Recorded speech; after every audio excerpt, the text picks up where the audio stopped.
धन्यवाद सभापति महोदय। हम ही को कातिल कहेगी दुनिया, हमारा ही कत्लेआम होगा। हम ही कुएं खोदते फिरेंगे, हम ही पे पानी हराम होगा। सभापति महोदय, सन 1947 में दिल्ली की जामा मस्जिद की तारीखी सीढ़ियों पर खड़े होकर के भारत रत्न मौलाना अबुल कलाम आजाद साहब ने कहा था कि मुसलमानों कहां जा रहे हो, यह है तुम्हारा मुल्क, यहां तुम्हारे आबाओ अजदाद की कब्रें हैं। उस वक्त मौलाना आजाद की ये सदाएं सुन करके लोगों ने अपने सरों की गठरियां उतार करके रख दी थी। आज उसी दिल्ली में मौजूद देश की संसद में एक बिल आया है जो हमसे उसी जामा मस्जिद की सीढ़ियों के सबूत मांगेगा, जो उन्हीं सीढ़ियों के पास अपनी कब्र में सोए हुए मौलाना आजाद को फिर से कब्र से सदा देनी पड़ेगी कि ये जो कब्र है वो मेरी कब्र है, ये किसी सरकार की जागीर नहीं है। सभापति महोदय, मैं जहां खड़ा हूं इसी संसद भवन के सामने सड़क के उस पार अपनी कब्र में सोए हुए भारत के पूर्व राष्ट्रपति फखरुद्दीन अली अहमद की कब्र है। शायद अब उस कब्र से भी सदाएं आए कि ये कब्र मेरी कब्र है, ये सरकार की जागीर नहीं है। सभापति महोदय, मैं वक्फ कानूनों में किए जा रहे संविधान विरोधी बदलावों के खिलाफ बोलने के लिए खड़ा हुआ हूं। संविधान का आर्टिकल 14 हो, 29 हो, 30 हो, चीख चीख कर कहता है कि देश में सब बराबर के हकदार हैं। आर्टिकल 26 कहता है कि सबको अपने अपने मजहबी कामों के लिए मंदिर, मस्जिद, गिरजाघर, गुरुद्वारों का निर्माण करने का हक है और उसका रखरखाव का भी हक है। लेकिन डॉक्टर बाबा साहब अंबेडकर के संविधान को हर दिन कुचलने वाली यह सरकार देश के मुसलमानों से नफरत में इतनी अंधी हो गई है कि खुलेआम देश की संसद में देश सरकार के माइनॉरिटी मिनिस्टर साहब और होम मिनिस्टर साहब झूठ बोलते हैं और देश को गुमराह करते हैं। झूठ शब्द असत्य बोलते हैं। सरकार ने इस बिल का नाम उम्मीद रखा है। मंत्री जी कल से इसे देश के मुसलमानों के लिए नई उम्मीद बता रहे हैं। नहीं मंत्री जी, न तो यह बिल मुसलमानों के लिए नई उम्मीद है और न ही उम्मीद की नई किरण। सभापति महोदय, भाजपा ने पूरे देश में वक्फ के नाम पर कई सारे झूठ फैलाए हैं। आइए आज उनकी सच्चाई पर बात करते हैं। वक्फ ट्रिब्यूनल को ऐसे बताया जाता है जैसे वक्फ ट्रिब्यूनल कोई मजहबी खाप पंचायत हो। सभापति महोदय, जबकि सच्चाई यह है कि वक्फ ट्रिब्यूनल भी तो सरकारी न्यायिक विभाग है जिसमें सरकार द्वारा नियुक्त जज होते हैं, जिसमें प्रशासनिक अधिकारी होते हैं, कहीं ऊपर से थोड़ी आ गए। सभापति महोदय, देश के गृह मंत्री जी ने इसी सदन में कहा कि वक्फ ट्रिब्यूनल के फैसले के खिलाफ कोई कोर्ट नहीं जा सकता, जबकि सच यह है कि वक्फ एक्ट 1995 की धारा 83(9) के तहत हाई कोर्ट वक्फ ट्रिब्यूनल के फैसले की न सिर्फ समीक्षा कर सकता है बल्कि उसे बदल भी सकता है। सच तो यह है कि वक्फ बोर्ड खुद अपनी जमीनों के लिए कई सारी कोर्ट में मुकदमे लड़ रहा है। सभापति महोदय, दिल्ली की जिन 123 संपत्तियों को लेकर कल माइनॉरिटी मिनिस्टर, होम मिनिस्टर साहब और अभी आदरणीय नेता सदन बात कर रहे थे, आइए उनकी सच्चाइयों पे भी बात करते हैं। 1911 में जब अंग्रेजी हुकूमत ने कोलकाता के बजाय दिल्ली को राजधानी बनाने का फैसला किया तो रायसीना हिल्स के चारों तरफ जो मुसलमानों की ढेर सारी जमीनें थी उनको एक्वायर किया गया और लुटियन को इसकी तामीर की जिम्मेदारी सौंपी गई। सेंट्रल विस्टा की तरह लुटियन जोन का मेगा प्लान तैयार हुआ, लेकिन उस वक्त के मुसलमानों ने उस वक्त की अंग्रेजी हुकूमत से अपनी इबादत गाहों को बचाने के लिए लड़ाई लड़ी। मामला ब्रिटिश गवर्नमेंट तक पहुंचा। तब यह तय हुआ कि वो जो धार्मिक स्थल हैं उन्हें जस का तस रहने दिया जाएगा। इंडिया गेट के बगल वाली मस्जिद हो, जाप्तागंज, सुनहरी बाग मस्जिद हो, पार्लियामेंट रोड वाली मस्जिद हो, ऐसी 123 संपत्तियों के मैनेजमेंट के लिए 1913 में मुसलमान वक्फ वैलिडेशन एक्ट बना और उसके बाद एक नया शहर बसाया गया जिसे लुटियंस जोन का नाम दिया गया। फिर 1943-45 के बीच एक और समझौता हुआ। आजादी से पहले उसके तहत काफी सारी वक्फ जायदादों को सुन्नी मजलिस औकाफ बनाकर उसके अंडर किया गया ताकि उसकी देखरेख की जा सके। गृह मंत्री जी 2 दिन से सदन में जो बात कह रहे हैं वो दरअसल 123 संपत्तियां उसी सुन्नी मजलिस औकाफ के तहत आती है।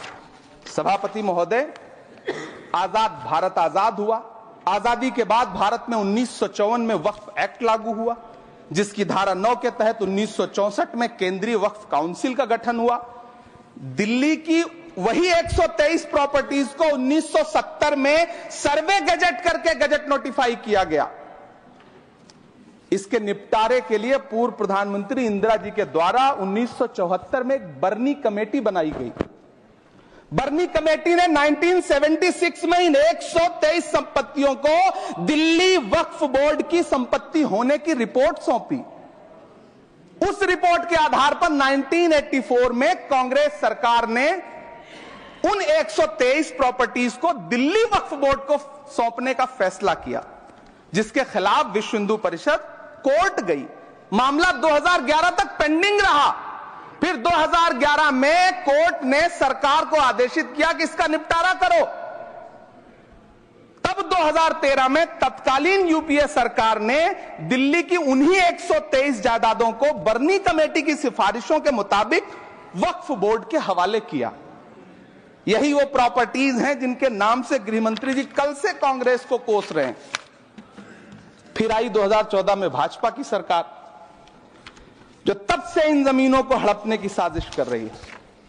जिस बिल को मुसलमानों के हुकूक की हिफाजत करने वाला बिल बताया जा रहा है, उसी को पेश करने के लिए और उस पर बात करने के लिए लोकसभा में भाजपा सरकार के पास एक भी मुस्लिम सांसद नहीं है। जिस वक्त, मैं लोकसभा कह रहा हूं, सुना करिए, जिस वक्फ बिल को मुस्लिम महिलाओं को हक दिलाने वाला बताया जा रहा है, उसे संसद में पेश करने वाली पार्टी के पास न तो राज्यसभा में, न लोकसभा में, न देश की किसी विधानसभा में एक भी मुस्लिम महिला सदस्य नहीं। कल किरण रिजिजू जी कह रहे थे कि रेलवे की जमीनें देश की जमीनें हैं, डिफेंस की जमीनें देश की जमीनें हैं। हां मंत्री जी, हैं, बिल्कुल हैं। ये जो वक्फ की जमीनें हैं, ये हमारे पुरखों ने धार्मिक कामों के लिए डोनेट किया है। तो हम भी तो इसी देश के नागरिक हैं, हम भी तो इसी देश के बेटे हैं। तो वक्फ की जमीनें भी तो इसी देश की जमीनें हैं, उनको पराया क्यों बोलते हैं आप? सभापति महोदय, अशफाकुल्लाह खान जब फैजाबाद की जेल में फांसी के फंदे पर झूल रहे थे, तो इसी देश की जमीन के लिए झूल रहे थे ना। सभापति महोदय, अंडमान की जेल में काला पानी की सजा काटकर अपनी जान देने वाले मौलाना फजले हक खैराबादी हो या शेर खान अफरीदी हो, वो भी तो इसी जमीन के लिए अपनी जान दे रहे थे ना।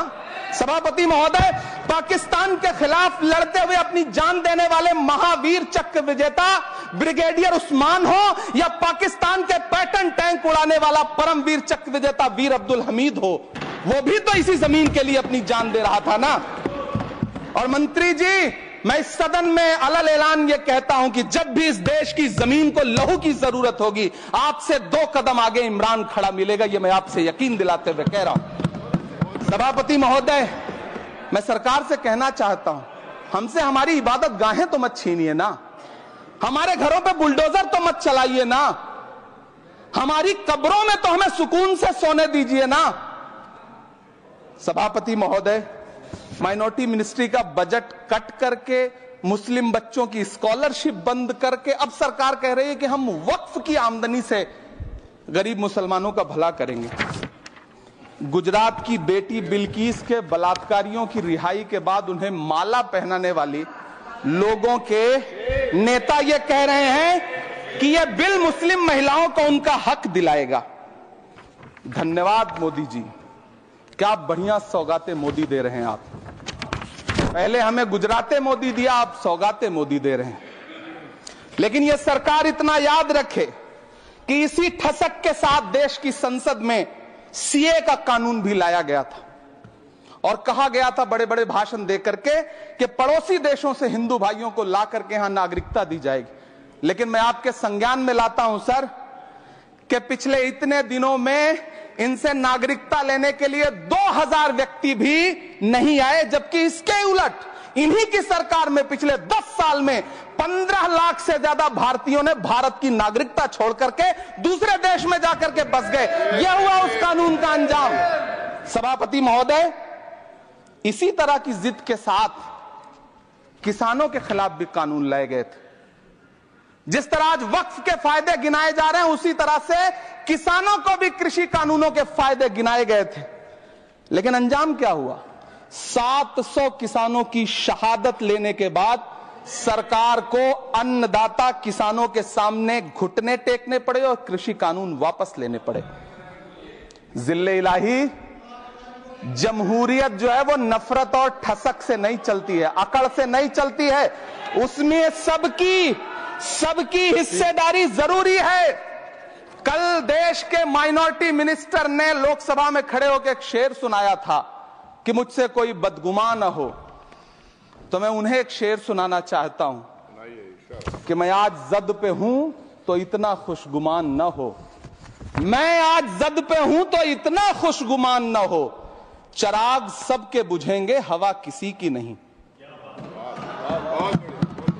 नीतीश कुमार जी हो, चंद्रबाबू नायडू जी हो, चिराग पासवान जी हो, जयंत चौधरी जी हो, देवे गौड़ा जी हो, जीतन राम मांझी जी हो, सबको समझना पड़ेगा कि जब जंगल में आग लगती है तो न वो बरगद बचते हैं जो हवा को आंधी में तब्दील करते हैं, न वो बांस बचते हैं जो आपसी रगड़ से चिंगारी पैदा करते हैं।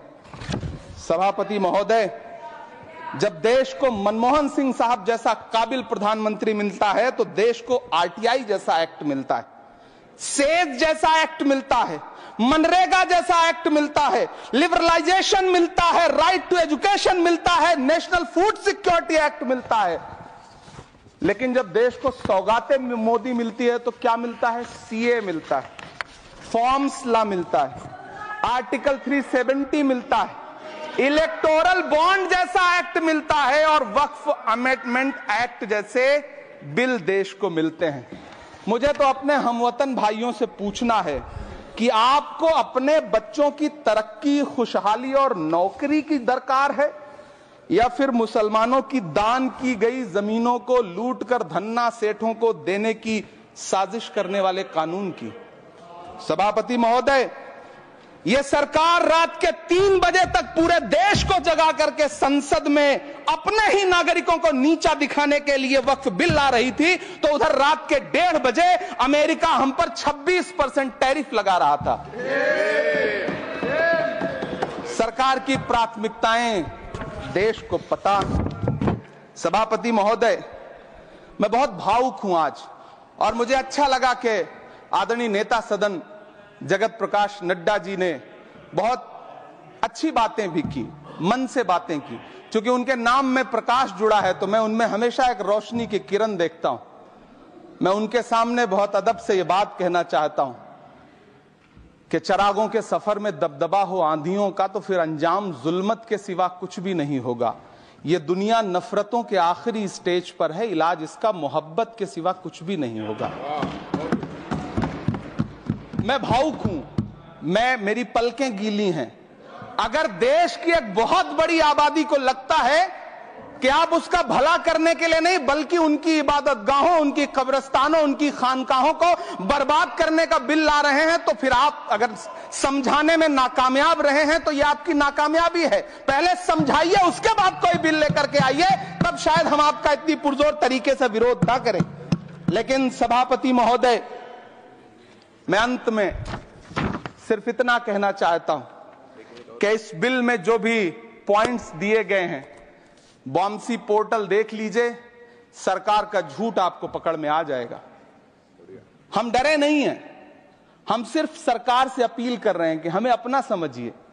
हम आपके अपने हैं, इस देश के नागरिक हैं और आप ताकत में हैं। संख्या बल के आधार पर बिल हो सकता है आप पास करा ले, लेकिन आपको यह बात समझनी पड़ेगी कि हम तो वो तारीख हैं, जहनों में रहना है जिसे, कागजी पुर्जे नहीं जो फाड़ डाले जाएंगे। जिस जमीन पर मैं खड़ा हूं यह मेरी पहचान है। आप आंधी हैं तो क्या मुझको उड़ा ले जाएंगे? आपको यह बात समझनी पड़ेगी।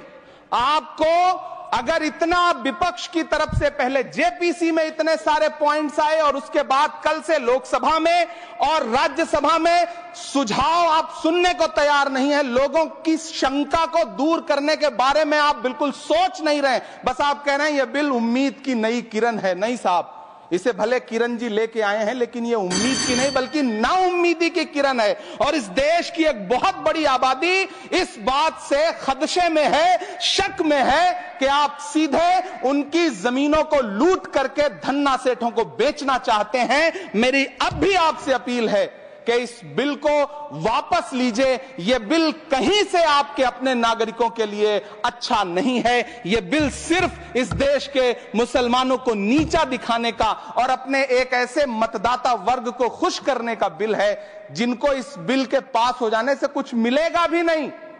लेकिन आप एक नैरेटिव देना चाहते हैं, एक मैसेज देना चाहते हैं। मेरी आपसे अपील है कि कृपया ये जो सबका साथ सबका विकास का नारा है, इस नारे को रत्ती भर तो चरित्रार्थ कर दीजिए। बहुत बहुत धन्यवाद।